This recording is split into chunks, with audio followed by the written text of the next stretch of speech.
Hey, stranger. Right? How are you? Doing very well. How are you? Doing well. The weather's finally getting better. We're not freezing anymore. So in a better mood. It's February. It's the month of love.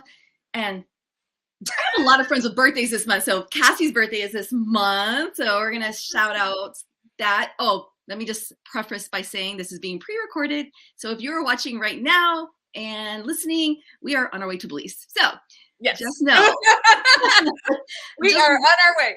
We're on our way to Belize for the Flow Retreat, Flow 2023. So we did a pre-recording today just so that we wouldn't miss the show because we just love you guys so much. But so just know we won't be pulling readings because we're not on air. So, so time for shameless plug section of our show. Do you want to go first? I'll let you go first this time. Oh, okay. So I actually don't know what I will be doing as a promo in April. I'm sure I will have something fabulous. But I do help spiritual business owners with their websites, their logos, their branding. I am a spiritual light worker myself, so I am right in there with you with the woo. I understand it and really can help you bring that unique look and feel to your business and really help you shine. Thanks. Yeah, but she does a great job. She did my website. She does all my graphics. She does the graphics for the Metaphysical Happy Hour. So she's really good. So if you need any help, she's your lady to go to. Yeah. So for me, what shameless plugs do I have? So this is the month of April. I started a development circle at Miracles of Joy. Yay. So if anybody is local to the DFW area, Louisville, our first one was in March. And so our second one is April. We're going to start once a month and see if we gain any traction with a group of people. And then if it does gain traction, then I'll commit to more. But for right now, we're going to do once a month. And so in April, it is on April 30th from 1 to 3 at Miracles of Joy. And then other than that, we're going to be at my retreat. Sold out, but we will be doing it next year. So stay tuned for those dates. It'll come up soon. And then as always, my book was released, so you can be a medium. It's out there on Amazon, so you can support me that way by purchasing my book, or you can go on my website and purchase it that way, and I will send you a signed copy. That gets our shameless plugs out of the way. Who do we have as a guest today, Miss Cass? So today we have Lindsay Marino with us, and she is an international psychic medium, and she's also a coach as well. So. Welcome, Lindsay, to the show. Welcome, Lindsay. Hello. Thank you for having me here. Oh, yeah, absolutely. I'm going to tell you. I'm going to fangirl just a little bit. So I'm excited to be here because Lindsay, because I'm a fan. Oh. I remember, I'll tell you a little story really quick while I was trying to close something really quick. But I remember a couple of years ago, when I was still in my development journey and still taking tons of classes and tail-sticking stuff, and I would run across your stuff all the time. And I just have to tell you, your branding is beautiful. It really attracted me. And I've always wanted to meet you. So there you go. Fangirling. Thank you, Tracy. I'm so grateful that we got to work together too after. I didn't know that. And I've loved working with you. Thank you. Yeah. So Lindsay and I got to work together on some business classes, and she does the mastermind, right? Yeah. And so I got to work with her there, and she's fabulous. And that's probably, we're going to talk a lot about that in the show today, is business and mediums, but I'm going to let you tell your story first, and then I'll kind of intro what I think we probably could lead in talking about today, because I think I call you the medium's medium, right? Because I think you're out there helping so many of us, and so we'll get into that later. But first, why don't you just introduce yourself to our listeners? Tell us what your journey's been like, what got you here today.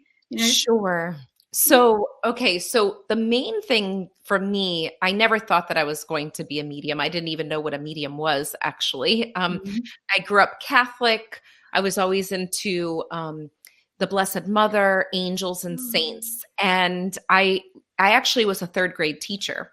So really? I was a third grade teacher for 7 years. And it was during that time that everything shifted for me, because my boyfriend at the time passed in a motorcycle accident.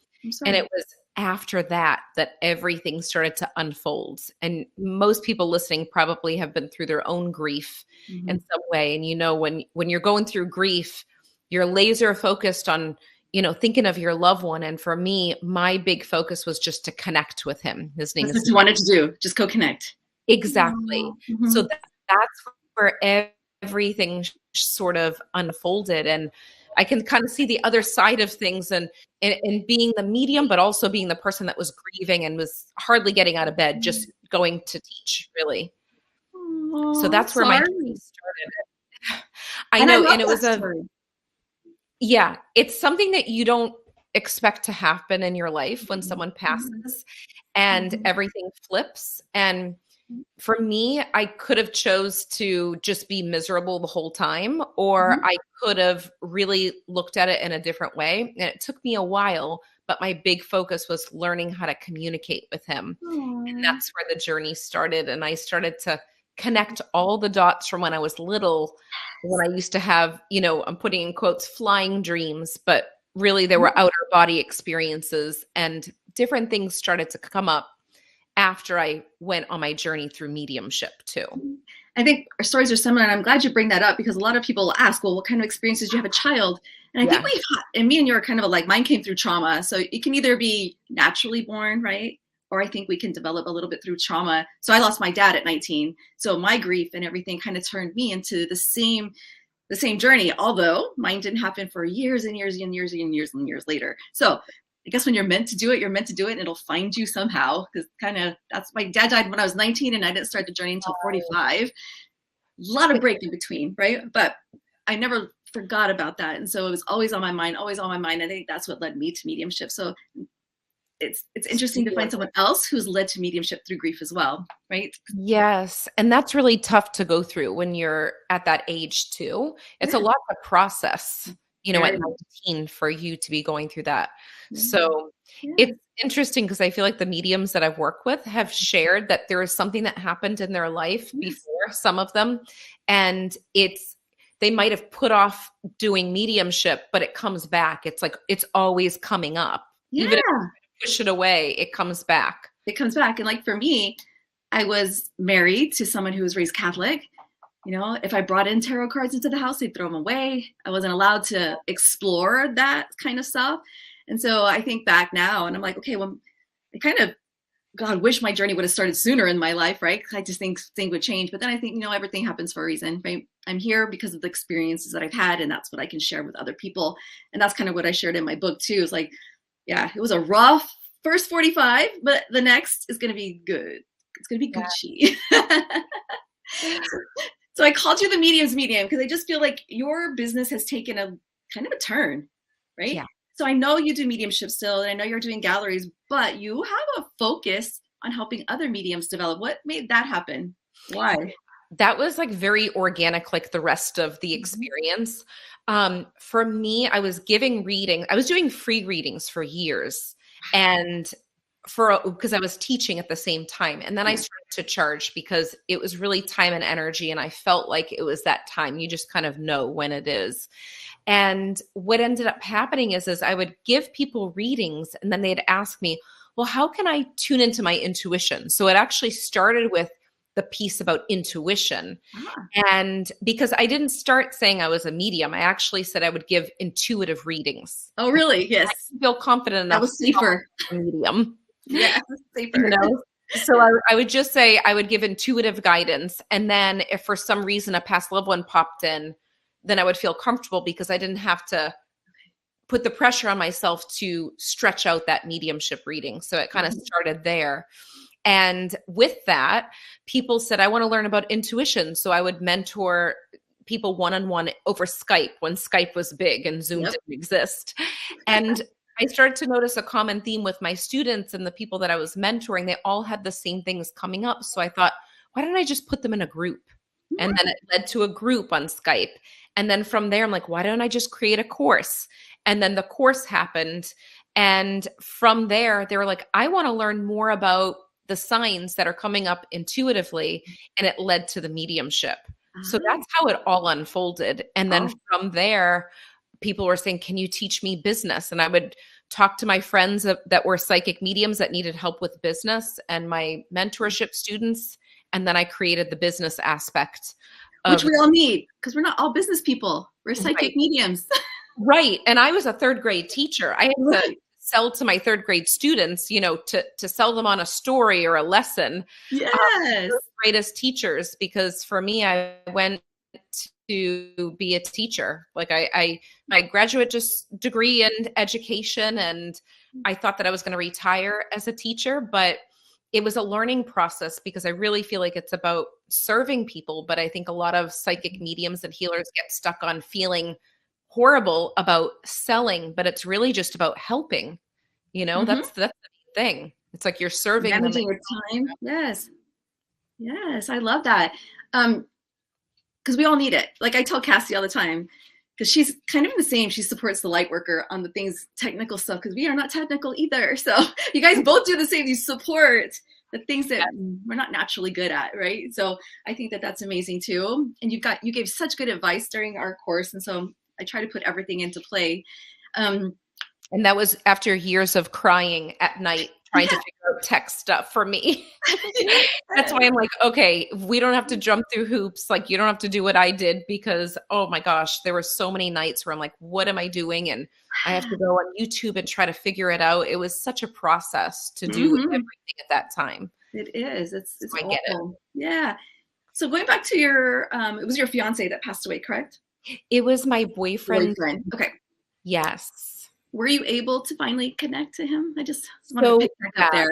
Actually, immediately, I had a visitation from him where I saw him once at the foot of my bed, and another time, it was at more than one time during visitations. But the thing that really sticks out to me was the one moment where he said, "You're not going to see me for a while, but I'm still going to be around you."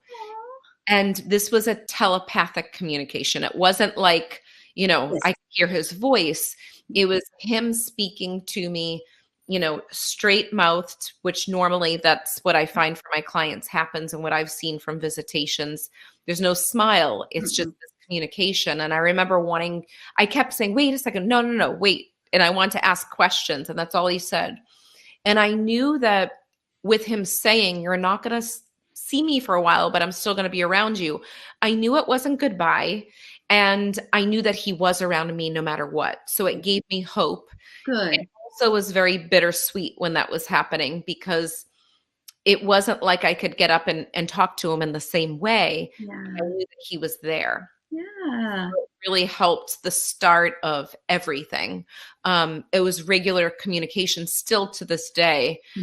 I communicate with him. And Tony, which because he was one of the teachers in our mastermind, the two of us led together, but Tony also communicates with him because they were childhood friends. They were? Yes, they were. So that's how I met Tony, my husband. That's such a cute story. They were childhood friends, and we didn't meet till 4 years after Nick passed away. Really? Yes. So there's what a synchronicity, or what a dynamic to the story where Nick brought us together after he passed. I think that's a beautiful story, and that's going to inspire so many people out there too.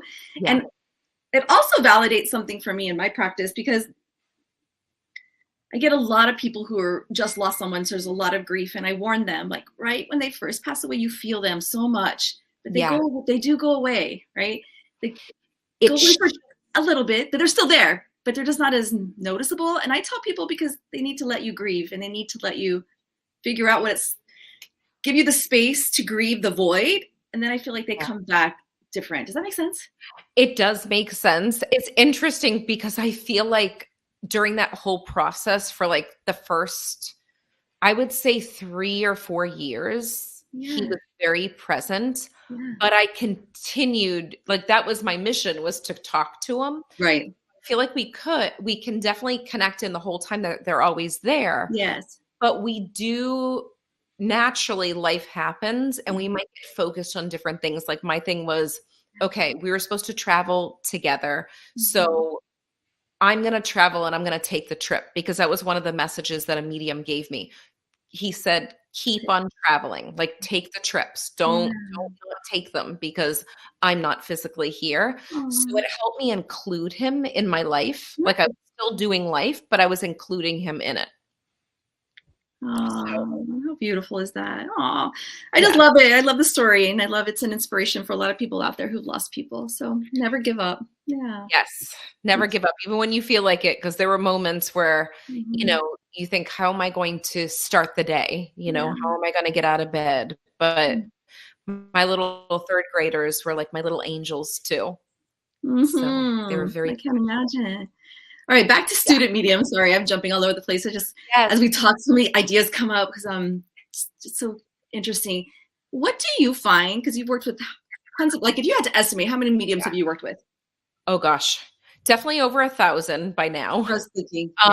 So I feel like there are psychic mediums and healers. So some of them are just do Reiki, or some of them do mediumship, or psychic, or tarot card readers, but they all have similarities. We all do at some point during the journey. There's always that, the self-doubt that can come up, the perfectionism to try to make it perfect, the fear of, not being good enough, or, thinking, what if I have a bad reading? Is this going, does this mean I should be off my path? Like, everyone shares similar things with this work. And I feel like it's one of those topics that it's so important we're giving to everyone else, and really taking the time to be very clear on reflecting, but not in a self-sabotaging way. Because I've done that before, and it's draining. So I think the big thing that comes up for the psychic mediums that I work with and Tony works with, that they're struggling with feeling confident and being visible and putting themselves out there, even while they have their own human struggles. And there's no you're a human and you're a psychic medium, but it's not going to be perfect because you're living here. Because you're still human. Yes, right? Exactly. You're still human. And that takes me to this. How important do you think that the human development is along the mediumship journey, like the self-development? I feel like it's 50-50.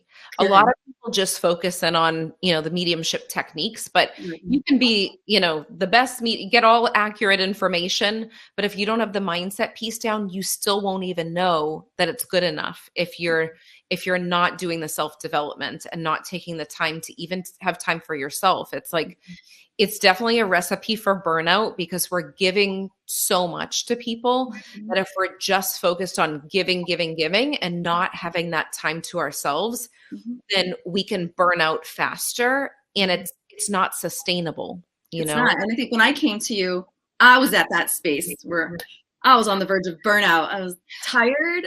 I was doing too much, right? And so I think Lindsay really helped me focus on streaming down who my clients are, who my ideal clients are. We talked about pricing, so I wouldn't be giving myself away. So it really helped me. And I'm at that point now where I feel like the creative juices are flowing again, right? That feels good, right?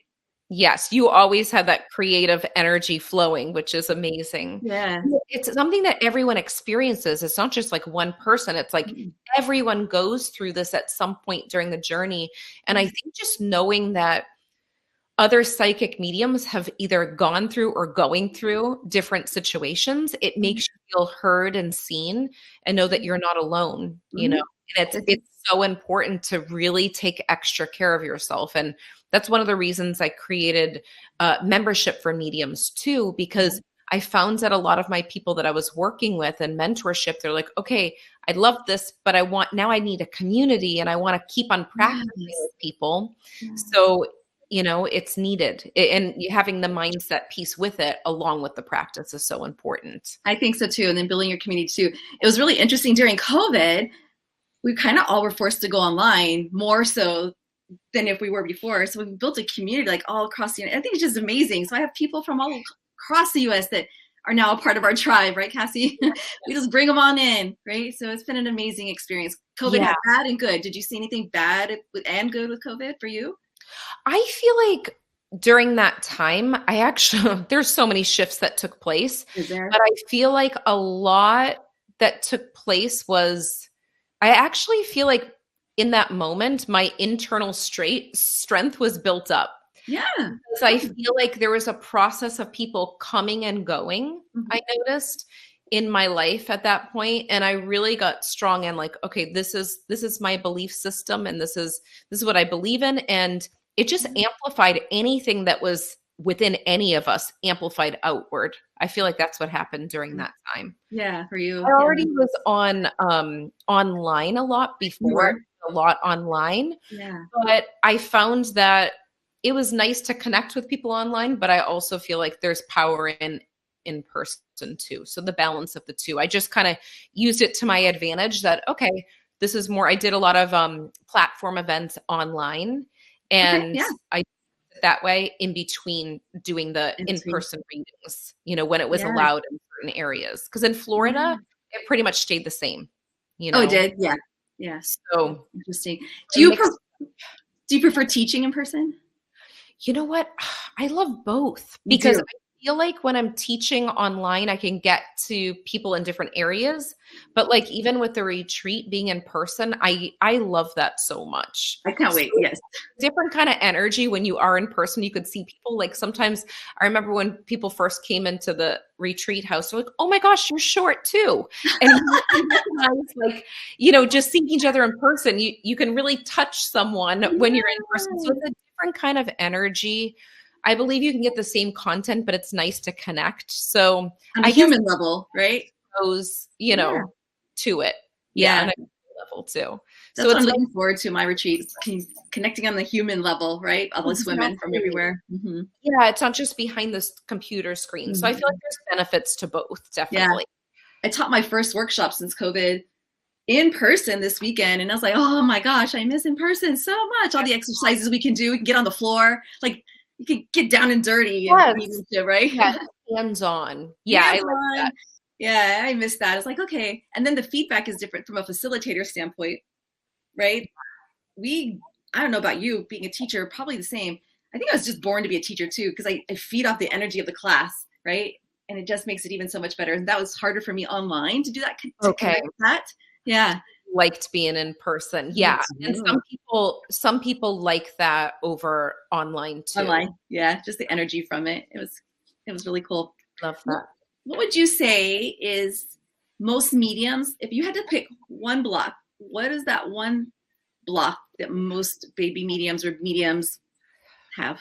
Gosh, you know what? It's funny. I feel like it's the people that are starting mediumship and the people that are doing it for 30 plus years. I've seen the biggest block is thinking that they're not good enough or they didn't get enough information. Yeah. So I feel like that's the biggest thing. It's like it goes with both sets of people. So the other thing is I've noticed that celebration is so important because I did such a good job of doing an event, and Tony would come to my events and he'd come back and I'm like, anything could happen. Like the event could have gone amazing. People got, but I would focus on one thing. Oh, I could have gotten that name right there. I could have gone a little bit deeper there. And he's like, why are you doing that? The whole event was amazing. And people came up to me after and they came up to you. I don't get it. And I was just stuck in focusing on what could have been better. And finally, I got to the point where I was so sick of hearing myself get bashed by my own thoughts that I'm like, I'm changing this. And I started to create a new system for myself where I would celebrate the good things and I'd reflect on the things that I could go deeper with, but I would let it go. It wasn't like I was staying attached for my whole week thinking about what could have been done. Because that's what I was doing. Yeah. Taking it into the week. So I find that my big thing is to teach other psychic mediums and healers to, learn from what could go better, but also celebrate just as hard. Don't take it like it's the end. If don't beat yourself up. Right? Exactly. I think it's all about perspective too, because to the clients in the audience, you did amazing, right? For them, they don't know any different. It's amazing, right? So yes. So I beat myself up too. And then I have to remember they didn't see the part that I think needed to be better. They just thought it was amazing. Exactly. And it's so much less draining not doing that anymore. Cause I did that for the first 3 years, especially. Mm-hmm. And that was a big thing that would come up. I also would compare myself to other mediums. So that's another danger zone. So that's a big thing that comes up for the students that come in. And I always say for me, it's like just picking out things. Like you might see someone, like even in class, like someone might get a name. And I always say to the students too, like, okay, if you see something that's happening with another medium and you're like, oh, I wish I could do that. That's actually a perfect sign to know that you can do it. Like if they're doing it, that means it's available for you to do too, Good. you're seeing someone get this information and now it's in your awareness and it's your reference. There you go. So yeah. That's a big thing that helps my students that are like struggling, like, am I on the right level? Or I'm not as good as this one. And I'm like, just pick the pieces that you love about, you know, different mediums if you're seeing it, and celebrate it, because you are on the frequency to receive that point of reference for you to use in your next reading. You know, there's a reason that you're noticing things in other people. So it's a beautiful thing when you do recognize it, because it can be for you too, if you want it.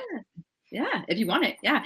It's interesting. I had a big epiphany, download, whatever you guys want to call it, a message.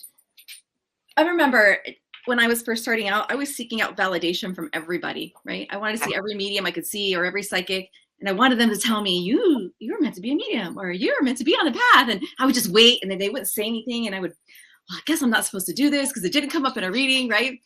Yes. And so validation was big for me. So right before I taught my class, I had this whole epiphany of how to explain that to people. And it just makes sense now. So I tell people now, look, we all have an innate ability, right? It's kind of, we're born with it. Right? Yes.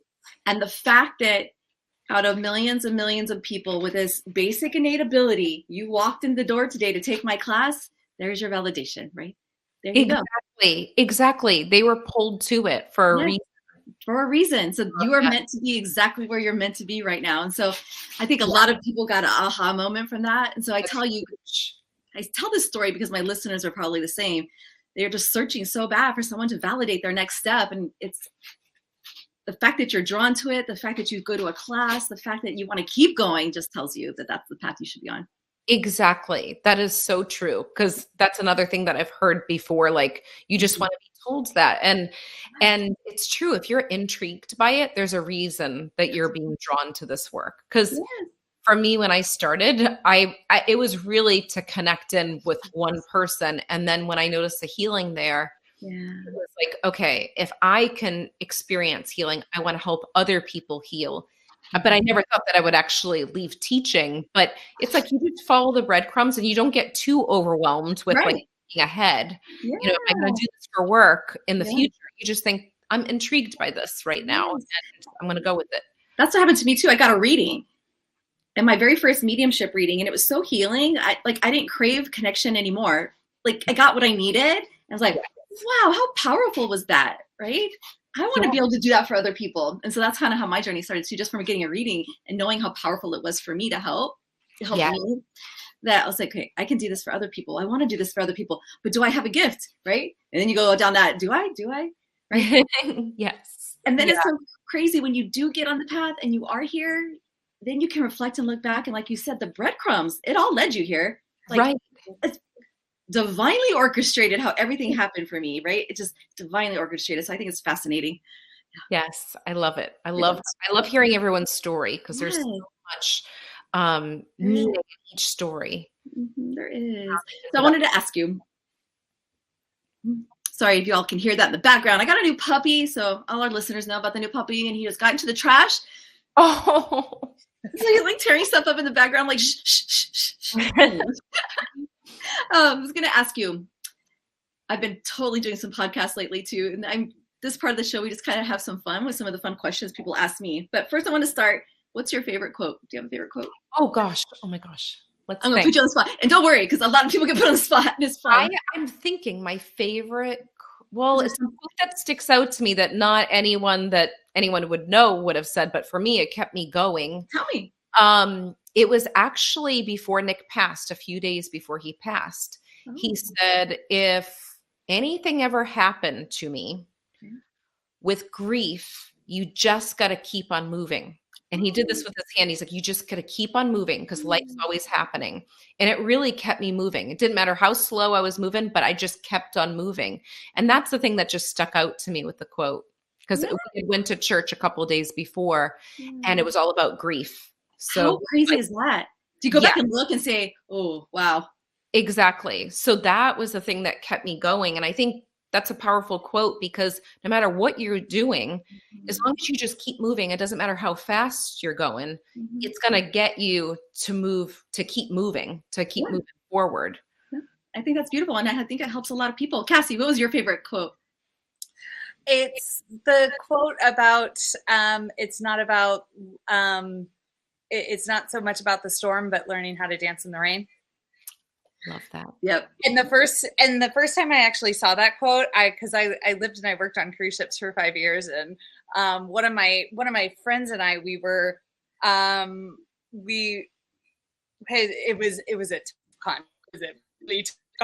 It was one of those contracts that was just like, okay, this is a little bit draining. And so we just like went to go kind of like relax. We ended up at this bar.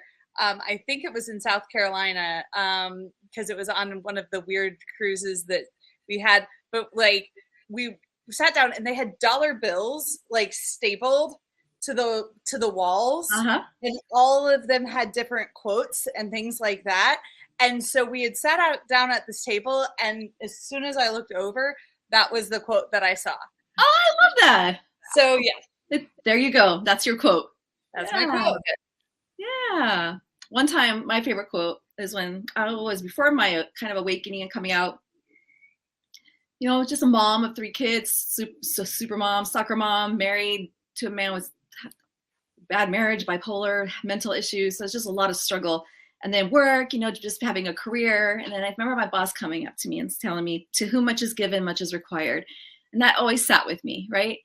So now it's changed my perspective. Like, even the heaviness is meant for something, and I'm supposed to learn from it, right? So as much talent or as much whatever positives, because I don't want to boast myself, but just all the positives, right? Anyway, do you get what I'm saying? To whom much is given, much is required. So, right, that was my favorite. It always kind of stuck with me. So when I feel it's heavy, or when I feel like I'm overstressed, I just remember that I'm supposed to heal people. And so that comes kind of with the territory. Anyway, that was mine. Yeah. Another thing, you're going to appreciate this one, Lindsay. When I was on a podcast, I got this question, and I said, oh my gosh, what a conversation starter was this question. And I'm going to ask you. You were a 3rd grade teacher, right? If you had to go back into your 3rd grade class and explain to all those kiddos what you do now, how would you do it? It's funny because actually my little 3rd graders were like little mediums to me. So they were highly sensitive. I would tell them that mediumship, the thing that I do is I connect in with past loved ones. And sometimes I use my different senses. Sometimes I see it like a daydream. Sometimes I feel it like goosebumps on your arms. And sometimes I hear it like a song, and to pay attention to those signs. Look at that. It's so politically correct. I'm in Dallas, Texas. So I probably would get lynched. When I was thinking about that, I was like, oh man, how would I say that in a classroom without them going home telling their parents I talked about dead people? Yeah. I never said anything, but they used to come up to me, and one little girl, I remember that first year that I was teaching, because it was the second day of me teaching that Nick passed, but all of the kids knew that Nick passed. So they were very protective over me, like very, very protective, and, you know, kind of checking up on me. The principal had come in to tell them what happened when I was missing from school for that. I think it was like the first 10 days, and then I came back. But one of my little girls said, Miss Marino, I was just sitting in my seat, and all of a sudden I looked down and I was above my body, and I didn't know how to get back in. And she had shared that with me, and I thought, okay, I know what happened. Like, definitely like having an outer body experience. For sure. She was a daydreamer. So I said, I had to be careful in how I said it, but I said next time, just imagine you're sitting in your chair and you look down at your feet, and just imagine you're just in your chair, just focusing on just sitting in your chair. Yeah. But there were some other things that they would share with me. One little boy started bursting out crying and said he was just sitting there and he saw a scene of his life in the future. And he saw his cousin and some other people that he didn't know, and they were in a van, and there was a shooting, and they were trying to shoot at him. So I would share with him, well, why don't you write down any fear that you have and then write down what you really want to happen also, and just rip up the fear. But these types of things were happening when they were daydreaming. That's crazy. And they would just come and share it. Now, to another teacher, they might think, okay, this is crazy, but I knew what was happening. You knew what was happening. Yeah. I had little impasse in my classroom. So for me, I absolutely love teaching kids. Like I've worked with, one of my clients had a kid that used to see clairvoyantly. He used to have visions when he was little. He wanted them to come back. So I work with him for a little bit on kind of tuning into those senses, but I know that I'll be working with kids again at some point. But yeah, I was just going to ask you, do you have a want, a need to do that again? I definitely know it's there. I felt like I needed like some space to work with adults, but I know that it's going to come back up again. You know what I just heard? Come to me and ask questions. You need to write a children's book. Yes. Oh yeah. That's in the plan. That is in the plan. You do. It makes sense, because that's one of the things that's on my list. Multiple books, and one of them is the kids' book. Yep. And how to explain all that at a kid level. I think you would be amazing at that. You have such a good soft presence. So do you miss teaching in the classroom? I loved teaching when I was there. The last 2 years, I felt like it was almost like being put in the box and not being able to teach them about what I really wanted to teach them about, and have to, you're focused on the curriculum. So I felt like I outgrew the school system. But if I could teach what I really want to teach. What you really want to teach. Yeah. I had infused different things in, like positive affirmations. I had them write positive affirmations on the test day and put it in their pockets. And, they used to, on their water bottles, on my water bottle, I used to write like, I am harmony, or I am in peace. And their table names were harmony, peace, and love.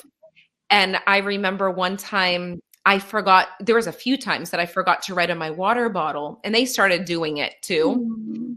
And I came back to my desk and it was written in children's writing. Like they wrote on it. So they pick up on everything. They do. It's sad to me. My boyfriend's a teacher too. He teaches 5th grade. Oh, I didn't know that. He teaches ESL, and he comes. It makes me sad because teaching in America is just not what it used to be anymore, right? And for people who had a passion to teach, they're just getting really burnt out, right? Because it's become more administrative, and they've lost autonomy. Is that how you say it? Autonomy in the classroom, right? So more and more are getting pushed out because they're not allowed to naturally teach the way they naturally teach, right? They're being told. Yeah. He actually shows me like scripts that he has to read from. Oh, wow. Yeah. So it's gotten so bad. And it's just sad because we're losing a lot of people who are passionate about it. Right. That's taking the creative part away from them, I know. That's the sad part. Wasn't Tony a teacher too? Tony was a teacher too. Yes. He taught special ed. So it was reading. And then also he had like an entrepreneur class too, for like a coffee company. And he worked with a lot of kids that were highly sensitive too. Did they? Yeah. So, but yeah, it's interesting. I feel like teaching is such a powerful profession, and we need people to be in it that feel creative and can use their heart and that sort of thing. Do you hear the puppy? Yes. Someone walked by. I didn't hear it start barking. Romeo's someplace outside this room. Hey, come here, Guinness. You cut this out. Hold on. Romeo. Yeah. Come here. No, I'm gonna go get him and he'll run. He's like, he wants to play. Come here, my treat. Come here. You want to say hi? Y'all are gonna make me edit this episode. You have to edit this part out. Yeah. Okay. Sorry. Okay. Can't get him to shut up. Usually he's good. He'll just lay there. Moving on. We're gonna roll with it. So just cut that part out. Okay. Coming back. So I have a question about you and Tony, because you guys are such a duo. Like. And during your mastership, like, what's the role between you two? Like, what's he teach? What do you teach? Like, how do you guys come together that way? So the mastermind, when we're working with mastermind members, and because you were in our mastermind, but for those 90 days, Tony is the one that gets to the root of everything.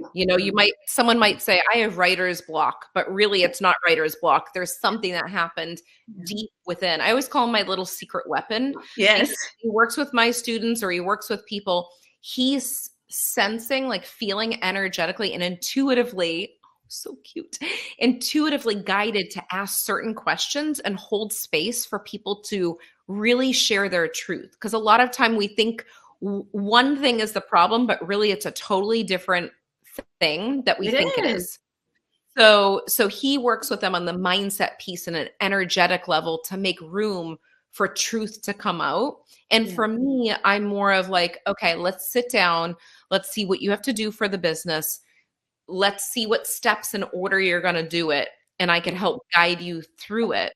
You know, so some people come to me and they're like, I want to, you know, create videos, but I'm afraid to be visible. Well, Tony deals with the energetic piece and why they don't want to be visible. And I talk about, okay, you're going to, you know, do a Facebook Live and we're going to get clear on your topic that you want to, you know, people. Yeah. And so when it comes to the mastermind, that's what we do. Yeah. And it worked. It worked totally. Like meeting with Tony, it's the part you don't want to do.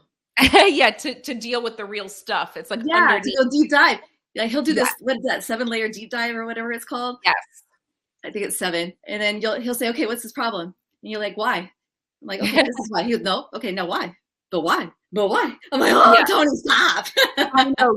You want it to stop, and then all of a sudden you have this breakthrough, and you're like, how the heck did that happen in one session? Yeah. Like a lot of people tell him, I haven't shared that with anyone. I don't know where that came from and how that just came out of me, but it's him. Sorry, that's Romeo's. It's okay. We're dog friendly show. Oh my gosh. My cat is over here in the wings, so it's all good. Okay. It's okay. We're dog friendly. I have a feeling that he might be seeing a dog outside. Is that what it is? Yeah, that's what mine. Oh, we got the lawn people outside right now, so yeah. Oh, really? Okay. That's what it is. I don't know if I should go bring him up here so it doesn't continue. It's up to you because of the editing. You want me to go grab him? Yeah, go grab him. Okay. Edit. Sorry about that. Okay. For Cassie. It's all good. It's what you do. It's what you do. Yeah. I got some time to edit it though, so it's all good. Mm-hmm. Okay. It's not like it's being produced right now. Oh, there. Oh, there's Romeo. It could be the dog show. Oh my God, he's so cute. They both have the fuzzy hair. Yes. What is yours? A poodle, golden doodle? Maltese and a poodle. What about yours too? Is yours too? Oh, cute. Look at your little one. Oh my God. They are precious. Yeah. Yours has a lot of the poodle though. Yes. Yeah. The nose poodle. Yeah. Definitely. And he just got his haircut, so he kind of looks like a different dog. He's a little bit thinner looking right now. Yeah. Oh my God. All dogs are so precious. They have their own little personalities. Cute. So cute. Okay. Ready? So come back. Ready? Yeah. 1, 2, 3. We're back. So with Tony, his big thing is like, there's something about people that are, when they're in his presence, that they're like, I told you something that has never come out. Like I've never actually vocalized it. And they feel a sense of freedom, and they have like a breakdown to have the breakthrough. And then all of a sudden everything starts lining up in their business because they think it's one thing, but really it's something that they have to uncover underneath. And it's true. Like take fear, for example, go unlayer it. Why are you afraid? Okay, but why, right? But it's a breakthrough. And then you find out why, and then you can get to the root of the issue. You can go work through the problem and then move on, right? So yeah, if you're having struggle in your journey with fear, with confidence, all that stuff, one tutor in England, because I've been to Arthur Findlay several times, he told me, Tracy, whatever is wrong in your mediumship is what's wrong in your personal development. Yes. Right? I'm like, okay, so if I'm not confident in my mediumship, because I'm lacking confidence in me. So exactly. Go work on that. I'm like, oh, okay. Yeah, that's exactly how I feel. I always tell my students, it's like your personal life is a mirror for your mediumship, and your mediumship is a mirror for your personal life. And it's magical when you could figure out, oh, okay.